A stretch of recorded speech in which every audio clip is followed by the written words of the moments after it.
Good evening dear student, welcome back to my YouTube channel. So previous video में हम अपना pituitary gland complete कर चुके थे। आज हम बात करेंगे थायराइड ग्लैंड की, उसकी एनाटमी, फिजियोलॉजी एंड उसके हार्मोन, ठीक है, एंड उसके सेल्स, सारी डिटेल में बात करेंगे। तो चलिए हेडिंग डाल लेते हैं, थायराइड ग्लैंड। थायराइड ग्लैंड देखते हैं थायराइड ग्लैंड क्या होता है। तो लिख लेते हैं कुछ पॉइंट्स। तो इट इज लार्जेस्ट एंडोक्राइन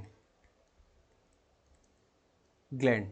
देखिए, वैसे तो जो ग्लैंड होती है लार्जेस्ट, वो लीवर होता है, ठीक है। लार्जेस्ट ग्लैंड की बात करें तो वो लीवर होता है, लेकिन लार्जेस्ट एंडोक्राइन ग्लैंड की बात करें तो वो थायराइड ग्लैंड ही होती है, ठीक है। वैसे तो लीवर होता है, लेकिन अगर लार्जेस्ट एंडोक्राइन का पूछा जाए या क्वेश्चन हो तो क्या होता है, वो थायराइड ग्लैंड, ठीक है। ध्यान रखना, ये चीज़ नोट कर लेना। Next, that is play major role in regulating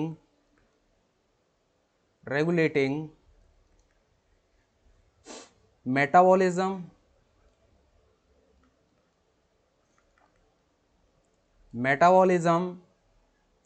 growth and development,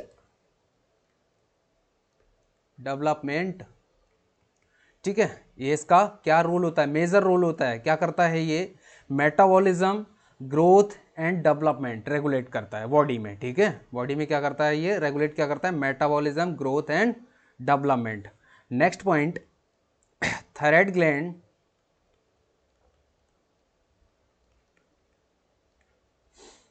can store one and only, लिख लेते हैं भाई क्योंकि बहुत इंपॉर्टेंट पॉइंट है, तो लिख लेते हैं one and only self hormone. ये जो अपने हार्मोन है वो खुद क्या कर सकती है, self one and only store, one and only store self.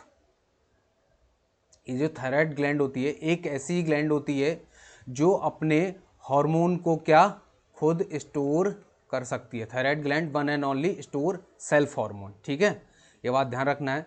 Next, इसकी लोकेशन देख लेते हैं, लोकेशन कहाँ होती है, कहाँ सिचुएटेड होती है। तो हेडिंग डाल लेते हैं, लोकेशन कहाँ होती है ये, ठीक है। लोकेशन देख लेते हैं, तो कहाँ प्रेजेंट होती है, प्रेजेंट इन द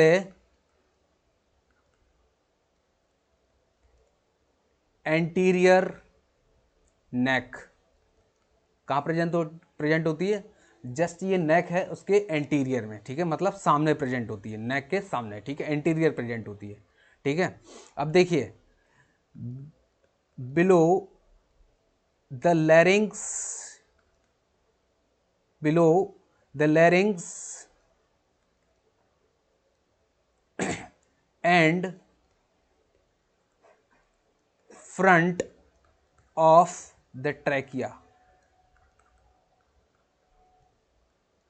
देखिए, लैरिंग्स के जस्ट नीचे, ठीक है, एंड ट्रैकिया के जस्ट सामने, ठीक है। बिलो द लैरिंग्स, लैरिंग्स होता है उसके जस्ट नीचे होती है, और किसके फ्रंट होती है, किसके सामने होती है, ट्रैकिया के, ठीक है, नेक में प्रेजेंट होती है। नेक्स्ट लेवल देख लेते हैं, किस लेवल पे प्रेजेंट होती है, मतलब जो हमारा ये वर्टिब्रल डिस्क है, मतलब तो ये कहाँ पर प्रेजेंट होती है, C5 से T1 तक प्रेजेंट होती है, ठीक है।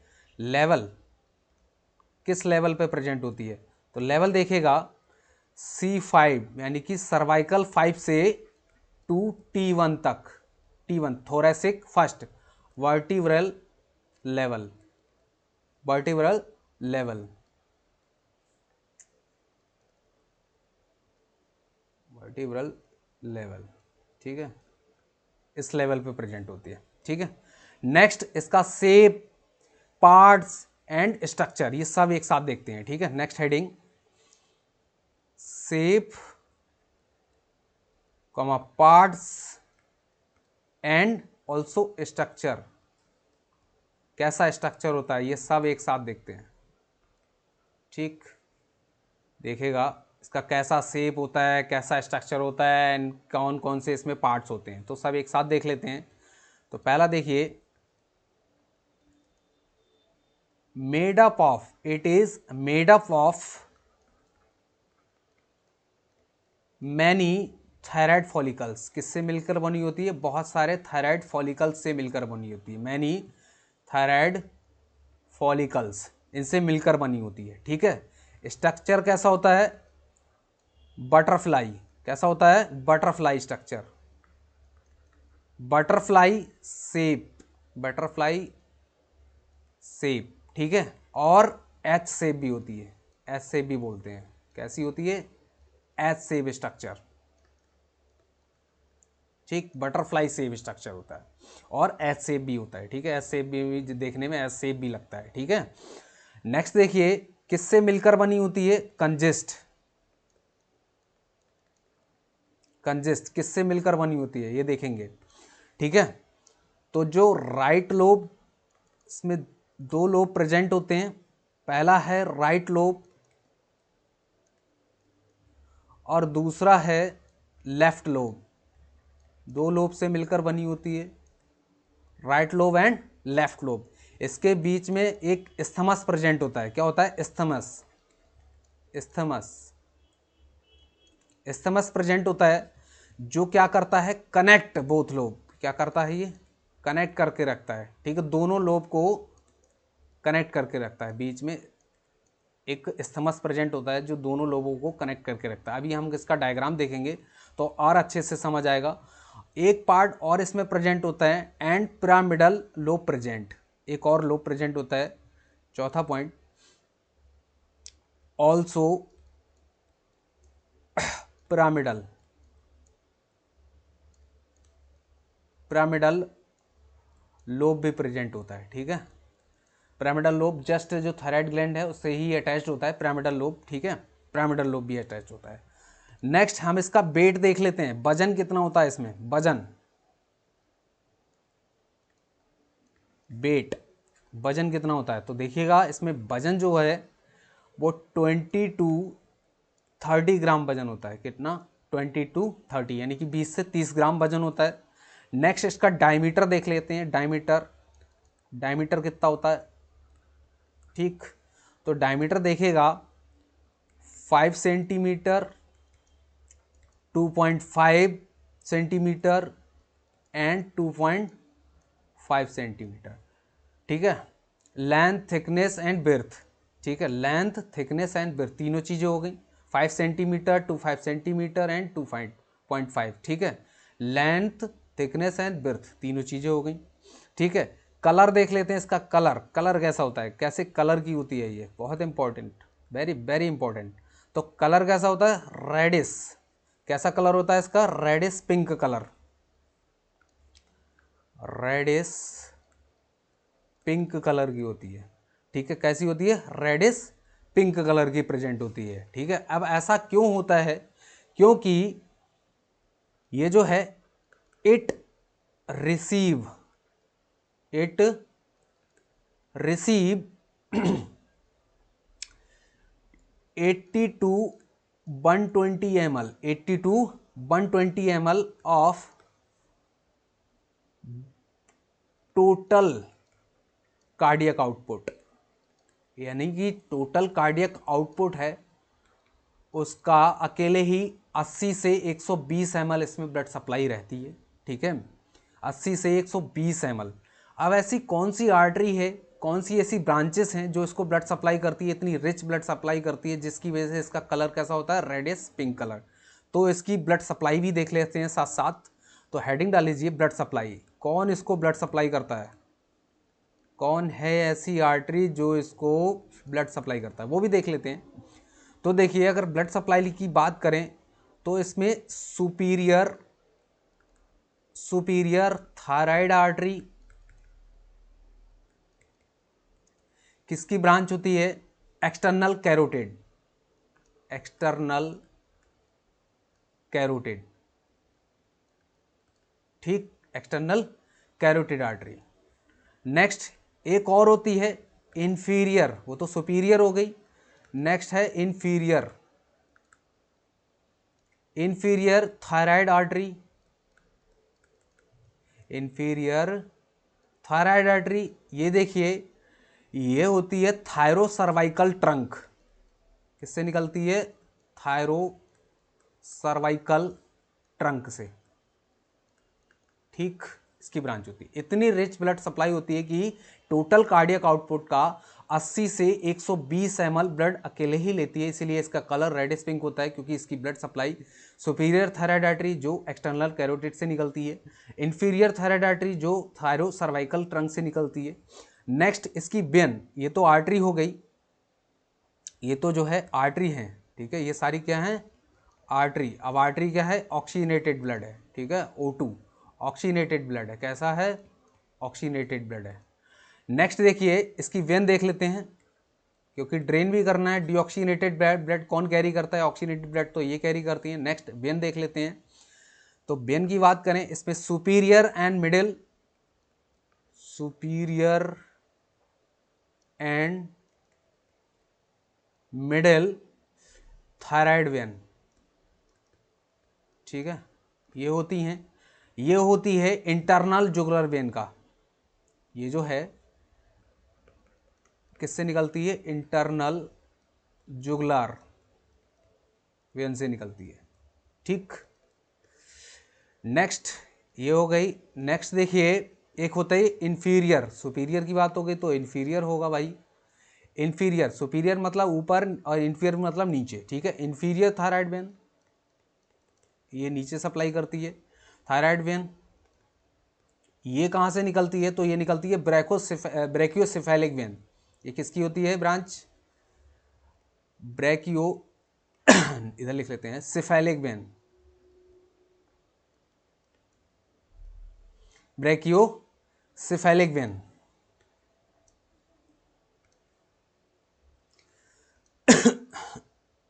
ब्रैकियोसेफेलिक वेन, ठीक है, इसकी ब्रांच होती है, ठीक। क्लियर हो गया? ब्लड सप्लाई हो गई, सारी बात कर ली। अब इसकी हिस्टोलॉजी की बात करते हैं, इसमें क्या कौन से सेल प्रेजेंट होते हैं, ठीक है। तो पहले डायग्राम की ओर लेके चलता हूं मैं, जिसको आसानी से समझ आ जाएगा आपको, ठीक है। पहले एक डायग्राम दिखा देते हैं हम, तो इसमें सारे सेल समझ आ जाएंगे कि कौन कौन से सेल प्रेजेंट होते हैं, कौन कौन सा हार्मोन कौन सा सेल सीक्रेट करता है। तो देखिए एक डायग्राम दिखा देते हैं, जिसकी वजह से आपको आसानी से समझ आ जाएगा। तो देखिए एक डायग्राम है हमारे पास,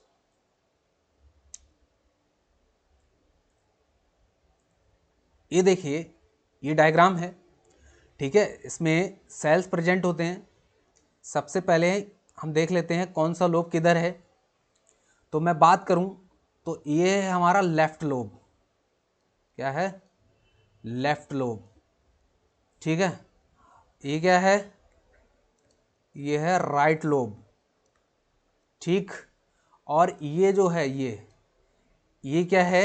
ये पिरामिडल लोब है, पिरामिडल लोब है, ठीक। ये जो बीच में है ये तो लोब एक साइड हो गया, ये इतना, ये दूसरा लोब हो गया। ये जो बीच में है ये वाला पार्ट, ठीक है, ये है इस्थमस, यह है इस्थमस, ठीक, करेक्ट हो गया। तो ये हमारा राइट लोब है, ये लेफ्ट लोब है, ये पिरामिडल है, पिरामिडल लोब, ये इस्थमस, जो एक दूसरे से जो लोब है यानी राइट लोब लेफ्ट लोब, ये दोनों लोब को कनेक्ट करने का काम करता है, ठीक है। अब इसमें सेल्स की बात करें तो एक होता है जो हमारा फॉलिकुलर सेल्स होते हैं, ठीक है। हम इधर दिखा देते हैं आपको, इनका स्ट्रक्चर सी टाइप का होता है। मैं इधर बना दे रहा हूँ इसी ग्लैंड में, सी ऐसा स्ट्रक्चर होता है। कैसा होता है? ऐसा, ठीक है, सी टाइप स्ट्रक्चर होता है, सी टाइप स्ट्रक्चर होता है, ठीक है। ये कौन से सेल्स हैं हमारे? ये सेल्स हैं हमारे पैराफॉलिकुलर, पैराफॉलिकुलर सेल्स। दो टाइप के सेल प्रेजेंट होते हैं। ये पहला सेल है पैराफॉलिकुलर सेल, जिनका स्ट्रक्चर सी टाइप होता है, हम इनको सी सेल्स भी बोलते हैं, ठीक है, क्या बोलते हैं, सी सेल्स। अब दूसरे सेल्स का स्ट्रक्चर देखेंगे, उनका सेल्स का स्ट्रक्चर कुछ इस प्रकार होता है, इन्हीं में प्रेजेंट होता है, कुछ इस प्रकार होता है, ठीक है, इस प्रकार होता है। तो इन सेल्स को बोलते हैं हम फॉलिकुलर सेल्स। क्या बोलते हैं, फॉलिकुलर सेल्स। ये जो सेल्स हैं ये हमारे हैं फॉलिकुलर सेल्स प्रेजेंट हैं, ठीक है। एक होता है पैराफॉलिकुलर, ये दूसरा सेल्स है, ये हमारा फॉलिकुलर सेल्स है दूसरा, और ये पैराफॉलिकुलर, जिनको हम सी सेल्स बोलते हैं, यानी पैराफॉलिकुलर सेल्स हैं, उनका सी टाइप का स्ट्रक्चर होता है, तो सी सेल्स भी बोलते हैं। और फॉलिकुलर सेल्स, दो टाइप के सेल प्रेजेंट होते हैं, ठीक है। इस टाइप से ये जो है ये फॉलिकुलर सेल्स हैं। आई होप स्ट्रक्चर समझ आ गया होगा। अब हम एक एक करके इनकी हिस्टोलॉजी जानते हैं कि फॉलिकुलर सेल्स कौन से हार्मोन सीक्रेट करते हैं, कौन से टिश्यू या सेल से मिलकर बने होते हैं, ठीक है। तो देखिए हिस्टोलॉजी, नेक्स्ट हेडिंग हमारी क्या है, हिस्टोलॉजी। किसकी हिस्टोलॉजी, अब हिस्टोलॉजी भाई रहेगी हमारी थायराइड ग्लैंड की, क्योंकि थायराइड ही पढ़ रहे हैं, ठीक है, तो हिस्टोलॉजी रहेगी। तो देखिए पहले सेल्स की मैं बात करूं तो सबसे पहले फॉलिकुलर सेल्स, कौन सा है, फॉलिकुलर सेल्स, ठीक है, फॉलिकुलर सेल्स। तो इसके बारे में लिख लेते हैं, which is made up of, किससे मिलकर बना है, made up of largely cuboidal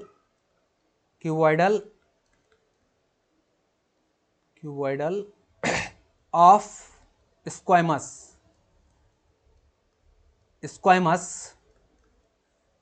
epithelium, ठीक है। कौन से टिश्यू से मिलकर बना है, largely cuboidal of squamous epithelium से सेल से मिलकर बना है, ठीक है, एपिथेलियम, हाँ, cuboidal of squamous epithelium cell से मिलकर बना है, ठीक है। नेक्स्ट देखते हैं, नेक्स्ट पॉइंट, इट प्रोड्यूस्ड, क्या काम करता है, क्या सीक्रेट करता है, तो इट प्रोड्यूस्ड थायरोग्लोबुलिन,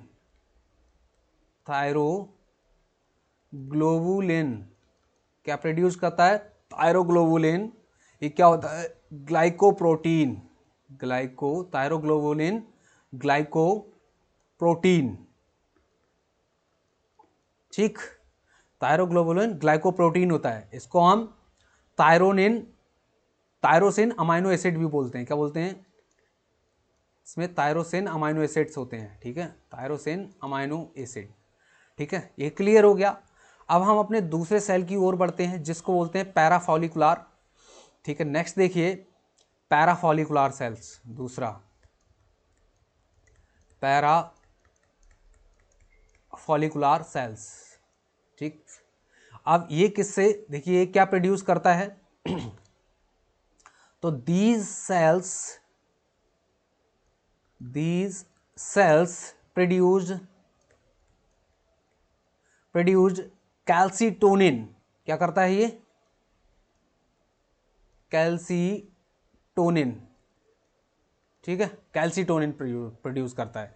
ये जो पैराफॉलिकुलर सेल्स हैं इनसे क्या सीक्रेट होता है, कैल्सीटोनिन हार्मोन, ठीक, इतनी बात क्लियर हो गई। देखिए डायरेक्ट ये जो है फॉलिकुलर सेल्स है, डायरेक्ट हमारा T3 और T4 नहीं सीक्रेट होता है।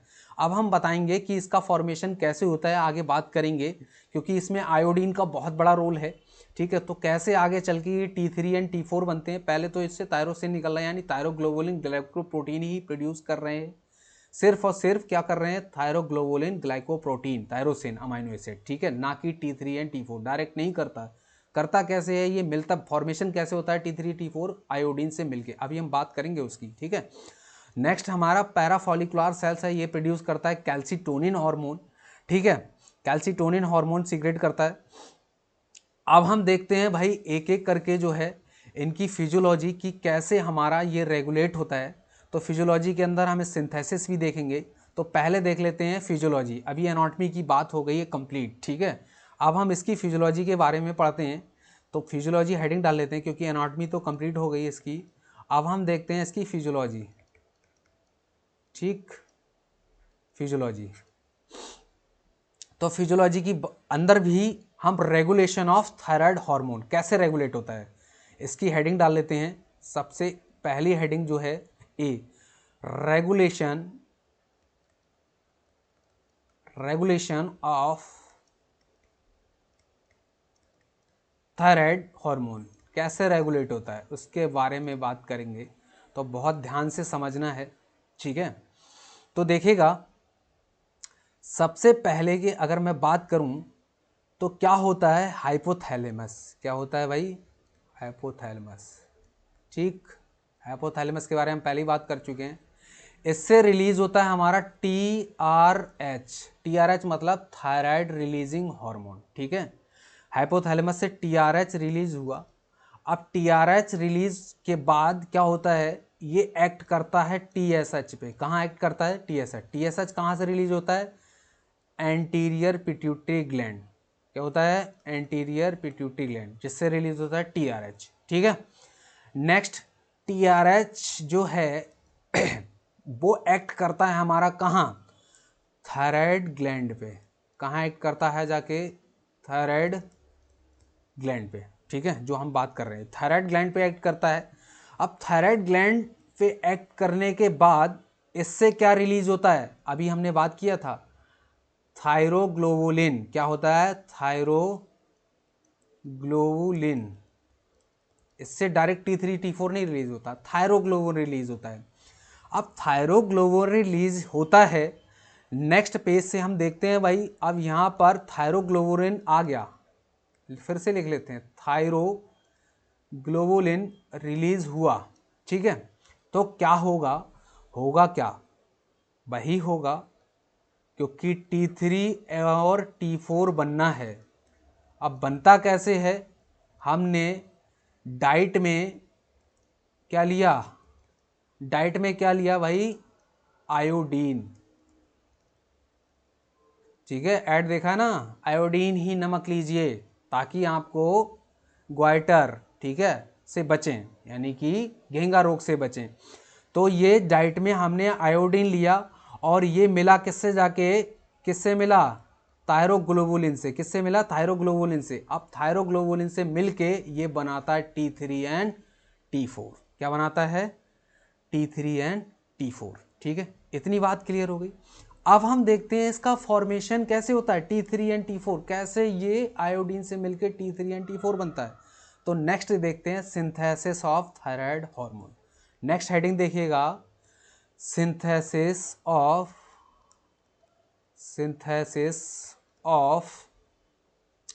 थायराइड हार्मोन, ठीक, कैसे बन रहा है।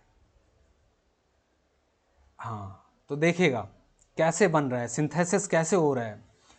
तो होता क्या है, हमने देखिए इधर यानी कि थायरोग्लोबुलिन या थायरोसिन अमाइनो एसिड्स, ठीक है, रिलीज हो रहा है।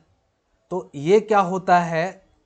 प्लस आयोडीन से मिलता है। क्या मिलता है? आयोडीन। ये थायरोग्लोबुलिन अमाइनो एसिड्स है, यानी कि थायरोग्लोबुलिन है, यानी थायरोसिन अमाइनो एसिड्स है, ठीक है। तो ये किससे मिलता है? आयोडीन से। हमने डाइट में आयोडीन लिया तो आयोडीन से मिला।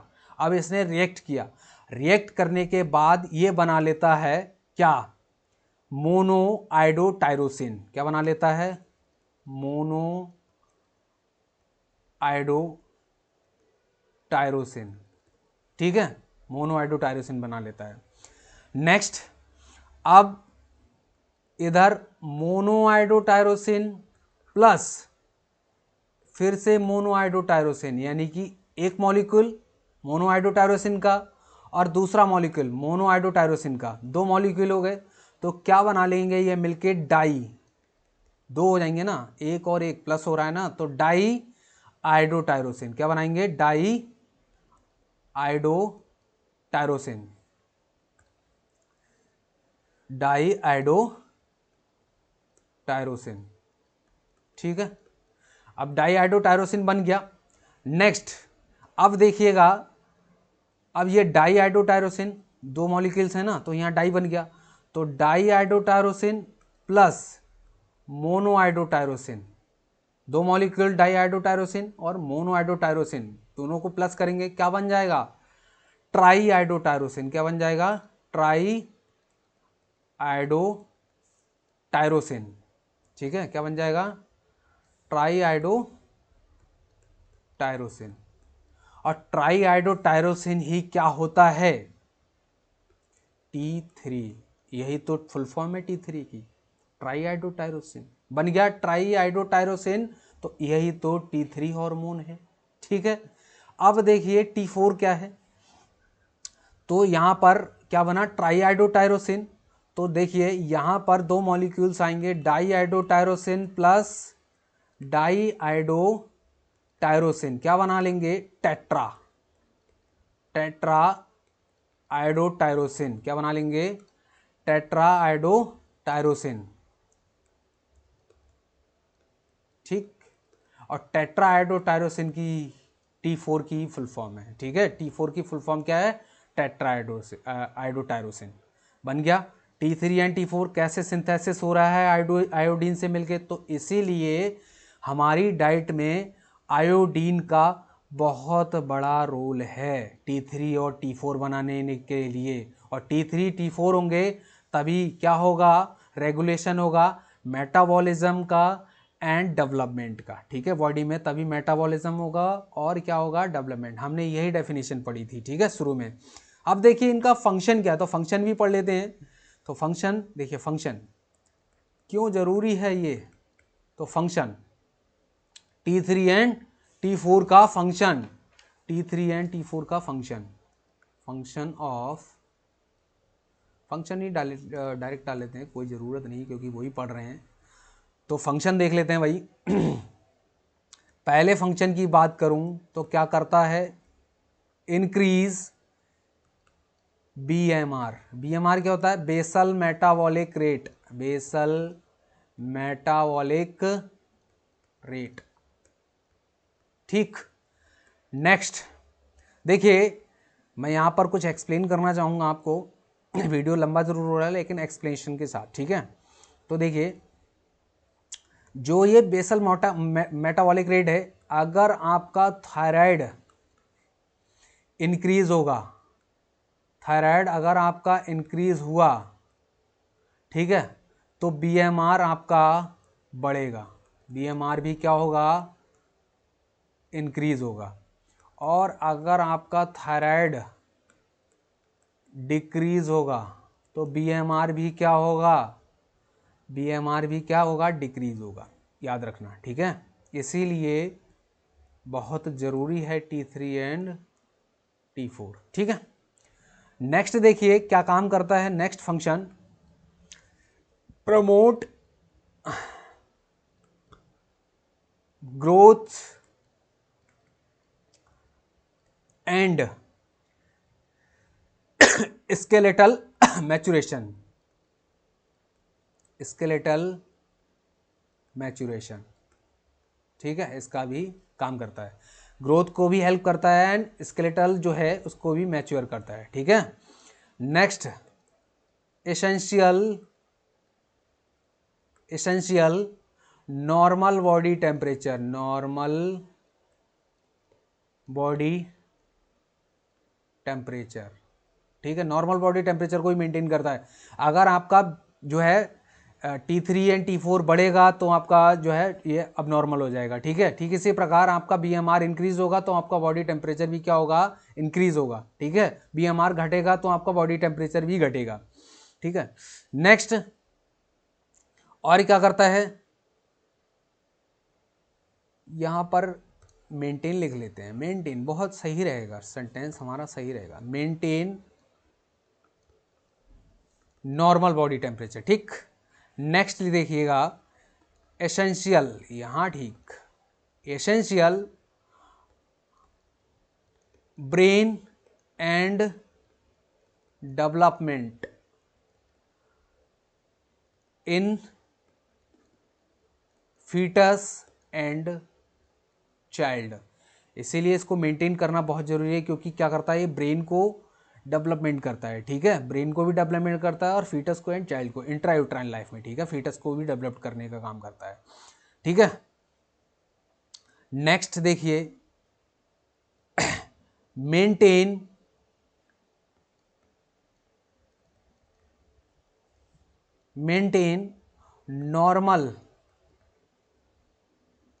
नॉर्मल मेंस्ट्रुअल साइकिल, ठीक है, उसको भी मेंटेन करके रखता है।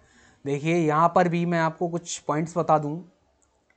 अगर आपका थायराइड इंक्रीज हुआ, थायराइड अगर आपका इंक्रीज हुआ तो क्या होगा, आपको एमनोरिया होगा, ठीक है, एमनोरिया होगा। और अगर आपका थायराइड डिक्रीज हुआ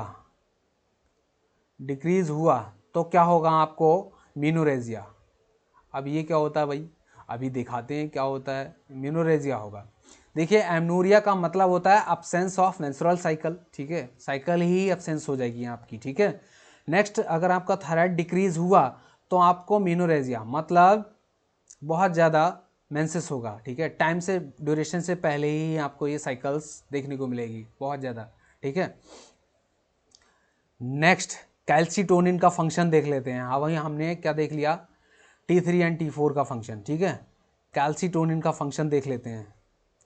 तो कैल्सीटोनिन फंक्शन हेडिंग डाल लेते हैं, कैल्सीटोनिन फंक्शन, इसका क्या काम होता है। तो कैल्सीटोनिन का फंक्शन जो है वो होता है decrease blood calcium level. Blood में जो कैल्शियम है उसका लेवल कम करता है। कैसे, ये जो है कैल्शियम ब्लड से ले जाके शिफ्ट करता है बोन में। कहाँ, बोन में ले शिफ्ट करता है, ठीक है। इसका अपोजिट काम करता है पीटीएच हार्मोन, पैराथायराइड हार्मोन, वो आगे पढ़ेंगे हम, ठीक है, नेक्स्ट वीडियो में। और क्या करता है, प्रोमोट बोन फॉर्मेशन, ठीक है। ये ब्लड से कैल्शियम ले जाके बोन में शिफ्ट करता है, तभी तो बोन का फॉर्मेशन होगा, ठीक है, बोन का फॉर्मेशन होगा। Next, inhibit osteoclast activity. अब ये ऑस्टियोक्लास्ट क्या होता है ये भी देखेंगे अभी, ऑस्टियोक्लास्ट एक्टिविटी, ठीक है। जब हम पढ़ेंगे ऑस्टियोब्लास्ट एंड ऑस्टियोक्लास्ट, यानी कि नेक्स्ट हम जब पीटीएच हार्मोन पढ़ेंगे, पैराथायराइड ग्लैंड पढ़ेंगे, तो उसमें पीटीएच हार्मोन पढ़ेंगे, तब मैं आपको बताऊंगा कि ऑस्टियोक्लास्ट और ऑस्टियोब्लास्ट क्या होता है, ठीक है। अभी के लिए हमारी थायराइड ग्लैंड के एनाटॉमी, फिजियोलॉजी और हार्मोन सभी कंप्लीट हो गए हैं। आई होप आपको ये टॉपिक क्लियर हो गया होगा, ठीक है। अगर आपको कोई भी डाउट है तो मुझे कमेंट सेक्शन में कमेंट कर सकते हैं। अदरवाइज वीडियो को लाइक करें, मेरे चैनल को लाइक करें एंड कमेंट करें एंड सब्सक्राइब करें। Thank you so much.